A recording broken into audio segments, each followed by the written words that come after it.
आप सभी बच्चों को नमस्कार और ढेर सारा शुभाशीष। प्यारे बच्चों, आज मैं आपको जीवन परिचय याद करने का बहुत ही शानदार तरीका बताने वाला हूँ, क्योंकि आप इस वर्ष बोर्ड का एग्ज़ाम देंगे और बोर्ड के एग्ज़ाम में जीवन परिचय आता ही है, जो कि 3 नंबर का प्रश्न आता है। तो सवाल ये उठता है कि इतना लंबा चौड़ा जीवन परिचय बुक में दिया रहता है, तो उतना लंबा चौड़ा जीवन परिचय आपको याद करने की आवश्यकता नहीं है। परीक्षा के दृष्टिकोण से बस छोटे छोटे वाक्य अभी मैं आपको इंगित करूंगा कि किस तरह से आप जीवन परिचय तैयार कर सकते हैं अपने भाषा शैली में बना करके। तो वीडियो को पूरा एंड तक देखें और आपको मैं एक शानदार टिप्स बता रहा हूं, जो आपको ज़्यादातर चीज़ें तो यह वीडियो सुनते समय ही या देखते समय ही आपके दिमाग में बैठ जाएंगी, और कुछ का आप नोट्स बनाकर तैयार कर लेंगे तो बहुत साधारण ढंग से आपका तैयार हो जाएगा। ठीक है, तो सबसे पहले आइए हम लोग आज आचार्य रामचंद्र शुक्ल का जीवन परिचय पढ़ते हैं। आचार्य रामचंद्र शुक्ल, पंडित रामचंद्र शुक्ल का जीवन परिचय हम लोग पढ़ते हैं। ठीक है, तो देखिए इसमें कुछ जो स्मरणीय तथ्य दिए हुए हैं, इसको देखिए, क्योंकि ये टूल्स सेलेक्ट करने पर ये ढक जा रहा है, इसलिए मैं बिना टूल्स के ही पढ़ा रहा हूँ। जो मैं पंक्ति पढ़ा रहा हूँ उस पर आप थोड़ा सा ध्यान केंद्रित करके देखिएगा। जन्म 1884 ईस्वी, मृत्यु 1941 ईस्वी, जन्म स्थान अगोना, बस्ती, उत्तर प्रदेश, पिता चंद्रबली शुक्ल, शिक्षा इंटर तक, अन्य बातें जो थीं, अध्यापक, हिंदी शब्द सागर के सहायक संपादक, प्राध्यापक तथा हिंदी विभागाध्यक्ष। साहित्यिक विशेषताएं इनकी रही हैं, समालोचना एवं निबंध लेखन को नवीन शैली प्रदान की, भाषा शुद्ध संस्कृतनिष्ठ, गंभीर किंतु रोचक, विषयानुसारणी मतलब विषय के अनुसार, शैली विवेचनात्मक, वर्णनात्मक, भावात्मक और व्यंग्य विनोद प्रधान। प्रमुख रचनाएं हिंदी साहित्य का इतिहास, चिंतामणि आदि। तो इसमें जो है बेटा, मैं आपको बता दूं, जीवन परिचय जब पूछता है एग्जाम में, तो उसमें जीवन परिचय के साथ साथ एक रचना भी पूछता है और 3 नंबर का होता है। तो मैं आपको बता दूं नंबर डिवाइड कैसे होता है, कि 2 नंबर आपका जीवन परिचय पर रहता है। जीवन परिचय कहे चाहे साहित्यिक परिचय के, दोनों एक में ऐड कर लिया जाता है। और 1 नंबर रचनाएं जो पूछता है, उनकी एक रचना पर 1 नंबर होता है। तो ज़्यादातर बच्चे क्या करते हैं, लिखने के लिए तो 2 पेज लिख देंगे जीवन परिचय साहित्यिक परिचय मिला करके, और रचना छोड़ देते हैं। तो उसका नुकसान क्या उठाना पड़ता है कि आप एक शब्द लिखेंगे तो आपको 1 नंबर आपकी रचना पर मिल जाएगा, और आप 2 पेज लिखे तो आपको सिर्फ 2 नंबर मिले। और एक शब्द अगर छूट गया, मतलब एक रचना, जैसे चिंतामणि इनकी एक रचना है, तो मान लीजिए चिंतामणि अगर आप नहीं लिखे, रचनाएं लिख करके चिंतामणि नहीं लिखे, तो आपका 1 नंबर माइनस हो जाएगा। तो कहने का मतलब इस तरह से आपका बड़ा भारी नुकसान होता है। तो हर एक लेखक का जीवन परिचय याद करने के साथ साथ कम से कम 2-2 रचनाएं आप याद जरूर कर लीजिएगा और इसको जरूर लिखिएगा। अब कैसे लिखेंगे मैं आपको बता दे रहा हूँ।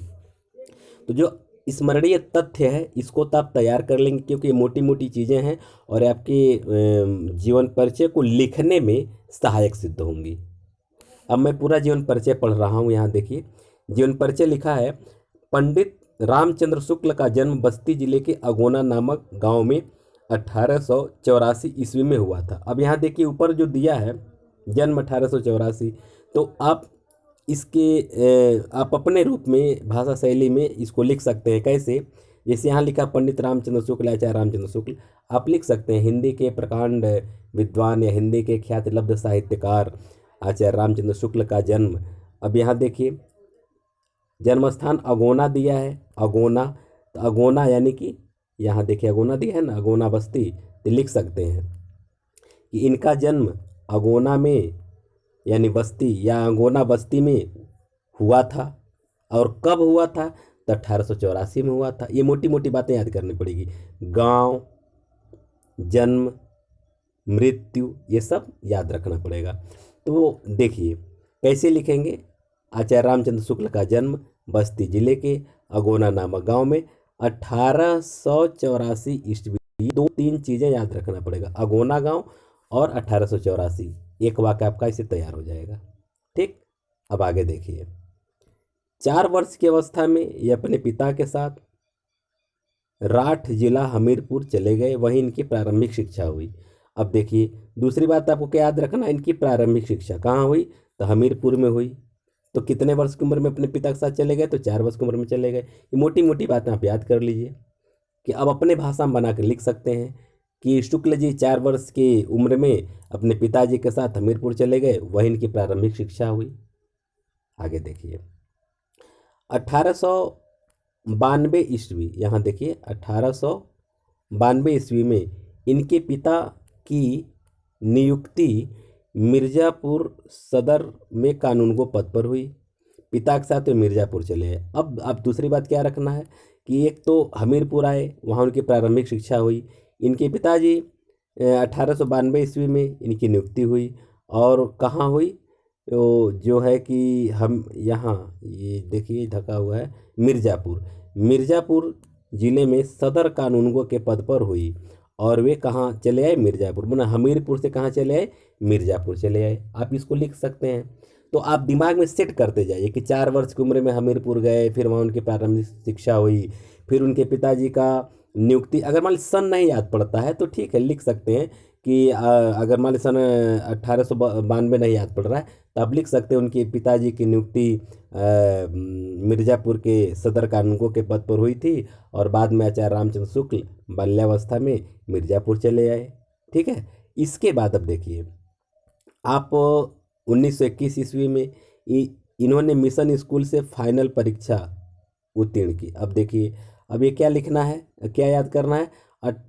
1921 ईस्वी में कि मिशन स्कूल की फाइनल परीक्षा उत्तीर्ण किए। उसके बाद क्या किए? तो प्रयाग के कायस्थ पाठशाला में नाम लिखवाए। ये दो तीन बातें आप याद कर सकते हैं।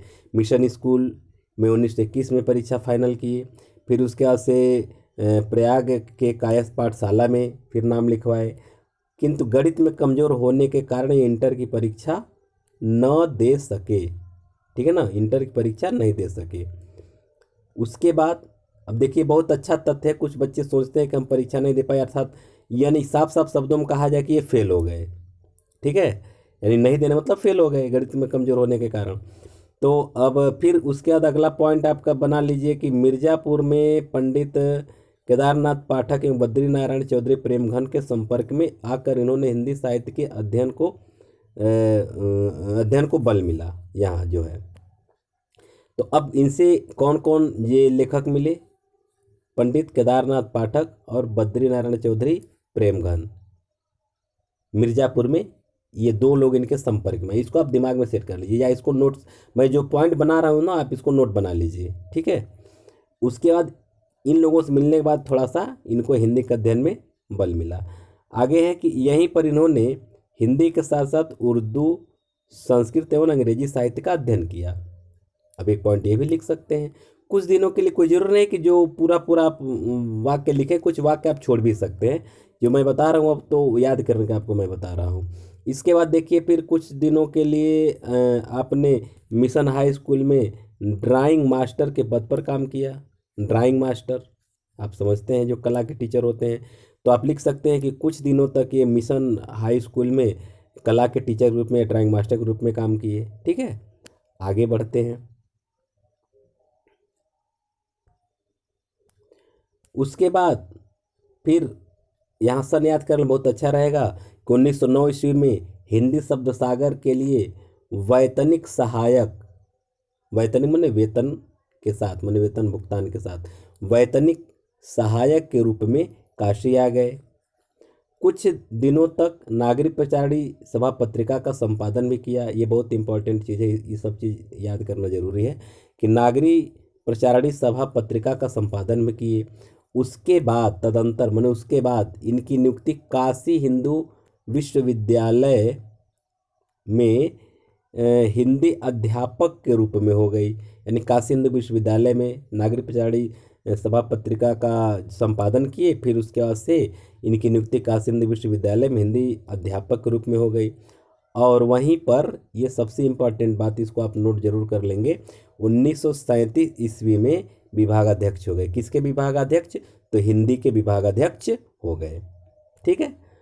अब इनका अंतिम समय कैसे गुजरा?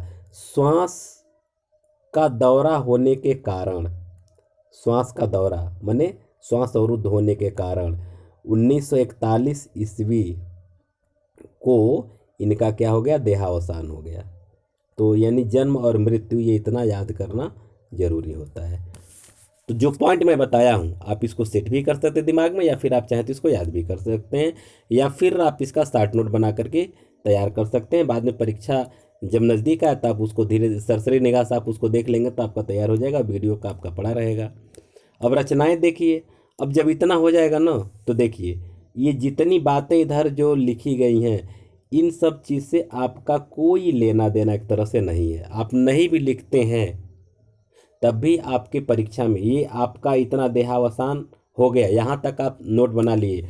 और उसके बाद से हेडिंग बनाइए रचना, क्योंकि एक रचना पूछता है, तो रचना लिख दीजिए और लिख दीजिए चिंतामणि, चिंतामणि। बस इतना लिख देंगे, आपका 3 नंबर का वो जो उत्तर है कंप्लीट हो जाएगा। और उसमें विश्वास कीजिए कि पूरा पूरा नंबर आपको मिल जाएगा, अगर आप सिस्टमेटिक ढंग से लिखते हैं तो। नहीं तो 2.5 2 तो मिल ही जाता है। क्लियर हो गया? वैसे आप जानकारी के लिए इधर की चीज़ें आप पढ़ सकते हैं, याद कर सकते हैं। यह और अधिक नॉलेज लेने के लिए आप चाहें तो इसको पढ़ सकते हैं। ठीक है। हालांकि ये पूरा अभी साहित्यिक विशेषताएं भी हैं, तो साहित्यिक विशेषताएं आप चाहें तो यहाँ लिख सकते हैं, नहीं तो इसकी कोई ज़रूरत नहीं है। भाषा शैली है, आप चाहें तो लिख सकते हैं, नहीं तो इसकी कोई ज़रूरत नहीं है। जो मैं बताया हूँ आप उतना भी अगर नोट्स तैयार कर लें तो बहुत अच्छा रहेगा। ठीक है। और हालांकि एक पेज और है छोटा सा, यहाँ भाषा शैली से संबंधित कुछ चीज़ें लिखी गई हैं। ये मतलब हालांकि इसको लिख लें तो बढ़िया ही रहेगा, नहीं लिखते हैं तब मैं ये कह रहा हूँ कि अगर आप नहीं कर, ये ऑप्शनल है, आप चाहें तो लिख सकते हैं, नहीं चाहें तो नहीं लिख सकते, कोई ज़रूरी नहीं है। ठीक है। वो आपके नॉलेज के लिए है कि आप इनके बारे में कितना कुछ जानते हैं। क्योंकि शुक्ल जी 3 प्रकार की शैली का प्रयोग किए, इसको आप तैयार कर लेंगे तो 1-2 वाक्य आपका बढ़ ही जाएगा। यानी विवेचनात्मक शैली, गवेषणात्मक शैली और भावात्मक शैली, 3 शैली का ये प्रयोग किए हैं। और विषयों के अनुसार शैली परिवर्तन होता है आलोचनात्मक निबंधों में, विवेचनात्मक साहित्य, ये जो कुछ भी दिया हुआ है, मेरे का मतलब ये है कि इधर की जो जो चीज़ें हैं वो आपके नॉलेज के लिए ठीक है। मैं नहीं कह रहा हूँ कि आप इसको मत पढ़िए, लेकिन परीक्षा के दृष्टिकोण से अगर आपको तैयार करना है तो जितनी बात मैं बताया हूँ आप उतना, ये यहाँ से जीवन परिचय है ना, ये जीवन परिचय का ये जो हिस्सा है, जीवन परिचय के हिस्से को यहाँ से लेकर के यहाँ तक बढ़िया से आप तैयार कर लीजिए, और आपका जो है कि जीवन परिचय हो जाएगा। और रचना लिख करके एक रचना उनका जो है आप लिख सकते हैं। अब रचना जो है कि आप चाहें तो आप इसमें से भी लिख सकते हैं। ये कुछ निबंध और कुछ ये लिखे हैं, जैसे देखिए सूरदास आलोचनात्मक इनका एक जो है कि है, चिंतामणि है, विचार वीथी है, ये रचनाएं हैं। ठीक है। संपादन का जो कार्य किए हैं तुलसी ग्रंथावली किए हैं, भ्रमर गीतसार का किए हैं, हिंदी शब्द सागर का किए हैं, नागरिक प्रचारणी पत्रिका का किए हैं, फिर आनंद कादम्बनी का भी संपादन किए हैं। तो आप इसको लिख सकते हैं, चाहे न लिखें तब भी कोई बात नहीं है, लेकिन एक रचना अवश्य इनका लिख देंगे। और सबसे बढ़िया है कि चिंतामणि आप तैयार कर लीजिए। ठीक है। या फिर ये इसको तैयार कर सकते हैं, हिंदी साहित्य का इतिहास। ठीक है। तो इसमें से कोई एक रचना तैयार कर सकते हैं। तो वीडियो इसलिए मैं ज़्यादा लंबा नहीं बना रहा हूँ और नहीं बहुत फालतू चीज़ पर आपको ज़्यादा फोकस मैं करा रहा हूँ। बस मेरे का मतलब ये है, इतना आप तैयार कर लेंगे तो आपका जीवन परिचय एकदम तैयार हो जाएगा और आपको 3 नंबर पूरा पूरा मिलेगा। क्लियर हो गया? तो मैं एक तरह से जो मैं पढ़ाया हूँ वीडियो में, तो एक तरह से मैं आपसे बातचीत कर रहा हूँ, न कि मैं पढ़ा रहा हूँ। यानी हम लोग एक तरह समझिए कि आमने सामने बैठ करके बातचीत कर रहे हैं। तो आप इस तरह से तैयार कर लें तो आपका पूरा कंप्लीट हो जाएगा। क्लियर हो गया बेटा? ठीक है, तो आशा है कि आपको वीडियो अच्छा लगा होगा और आप इसको शॉर्ट नोट बना लेंगे। अगर मेरे चैनल पर नए हैं तो इसको सब्सक्राइब कर लीजिए, क्योंकि यही एक ऐसा प्लेटफार्म है जहां से A to Z सारी जानकारी आपको मिल जाएगी। आप सभी को बहुत बहुत धन्यवाद।